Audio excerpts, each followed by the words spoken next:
Great. Well, thank you so much. Wonderful to be here with all others here who are presenting today to come around definitely a crisis that we're all quite being impacted from. So I am an emergency physician, and I'm taking care of patients right now. I actually worked 4 shifts this last week, caring for patients coming in with COVID. And having to admit these patients or send them home. So I'm deeply in the trenches right now, dealing with this on firsthand, and it's hard. I'm also a father and a husband, and my family's concerned, much like it's watching a loved one go off to battle every day in the emergency department.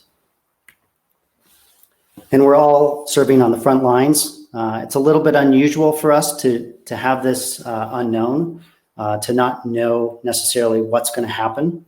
But we do know that we were trained for this, and we're ready to do whatever's next. And right now we're sort of in a stage where we are sitting at the shore, watching the tsunami that's about to come in. And we have a trifecta right now of affecting our healthcare system, where we are dealing with capacity issues in our hospitals. We are limited. We have a national and actually global shortage of protective equipment, which is our only protection against this virus, which is unique because we have no immunity to it. And then we're challenged by not being able to test patients. Right now in our hospital, we're testing patients that are healthcare workers or patients that have been admitted, but we're not able to test everybody, which is bringing a lot of concerns for patients and a lot of questions. So we're here to help with CareLoop, and I'm going to explain this directly as a physician, how this can actually help what I do every day. Right now, patients, when they come to the emergency department, if there's a COVID rule out, then they get moved to a certain zone, a negative pressure room, and there's limited ability to communicate with them. And with CareLoop, this could help me every shift to be able to actually communicate with the patient, for the patient to actually know who's actually taking care of them, as well as also being able to loop in the family, who right now they're very, very strict visitation restrictions, so that many patients' families can't come with them into the emergency department. They can't come into the hospital. In the nursing homes, this is even more challenging. We've all seen the picture of the family members looking through the glass, trying to communicate with their loved one. And so we can actually help drive a lot of this communication to the family about how how we're going to be communicating with them, that we're going to be communicating via their mobile devices, something that is very intuitive to really our, the way we communicate at this day and age.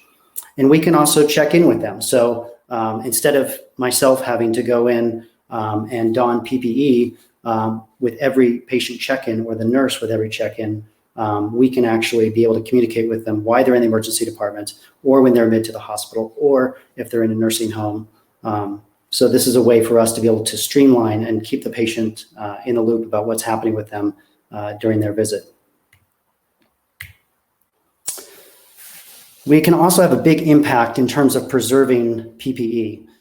So there's a lot of updates that we give our patients during the course of, say, the emergency department encounter, or even when they're admitted to the hospital. And I think on my last shift, I donned PPE at least 8 times. This takes a long time. And then there's a special process of donning and, and taking off your PPE. So this is a critical resource, but yet this is the only protection that we have as healthcare workers to really to not get sick. And we have the ability also with CareLoop to be able to do a virtual visit. So instead of donning my PPE and having to go into the room, or if I just wanted to check in with the patient and see how they're doing after a treatment, or give them an update, or go through all of their discharge instructions, I could have a virtual meeting with that patient, let them know what's going on and what to expect next. So this can greatly help me in terms of my ability to stay connected to my patients while conserving a precious resource. And a lot of these patients don't get admitted to the hospital and they're sent home. And they have a lot of questions and concerns after they're sent home, because testing right now, at least in our facility, which is a large academic medical center, is still taking about 5 to 7 days to come back. So these test results are not going to be available for the patients for some time. And we want to be able to actually notify them of when these test results come back, which we can do through our integration with Redox. And they can be informed of when the test results come back. And then also general information about how to care for themselves when they go home, what to do if they get sick.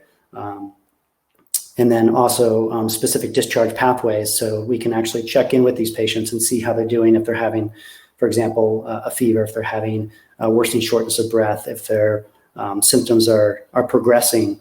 Then we can intelligently route that back to, say, our virtual health center, where they can triage whether that patient actually needs to come back to the emergency department, or if they should just continue on and maybe follow up with their primary care doctor or a virtual visit. So when a patient comes into the hospital, we leverage our integration with Redox, with the ADT feed and ORU feeds.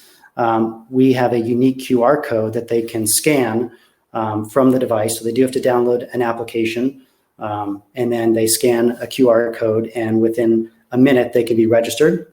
And then within my workflow, I can actually access the CareLoop activity from directly within our electronic health record. So in our case, we use Epic.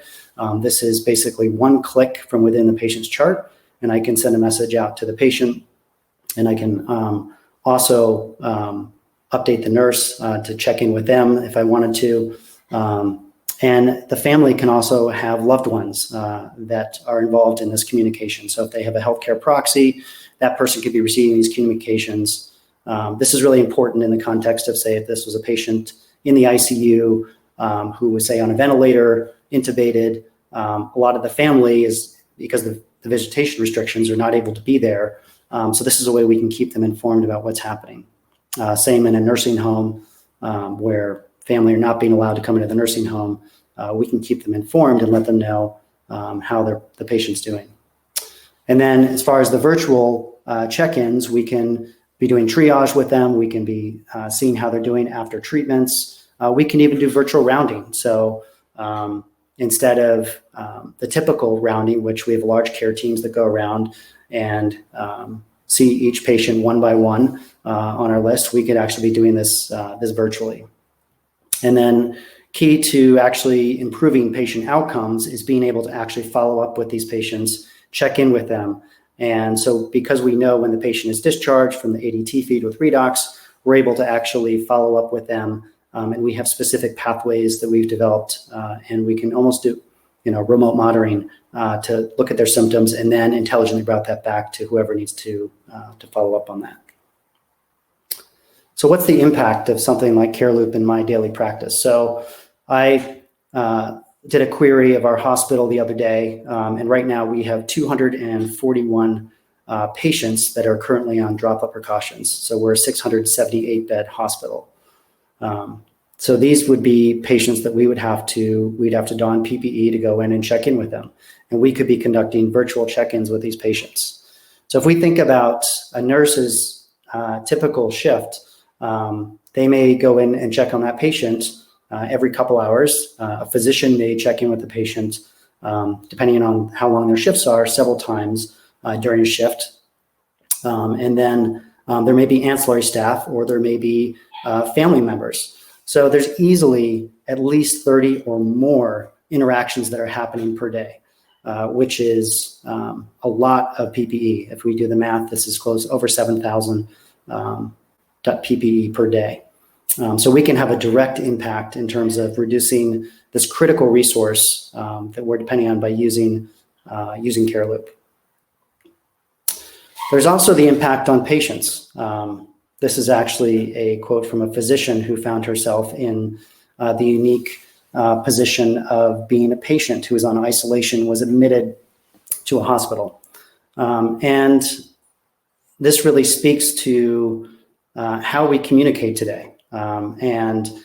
She was actually really impressed when the team actually communicated by text through basically calling her. They could assess how her breathing was. We could do the same with a virtual visit.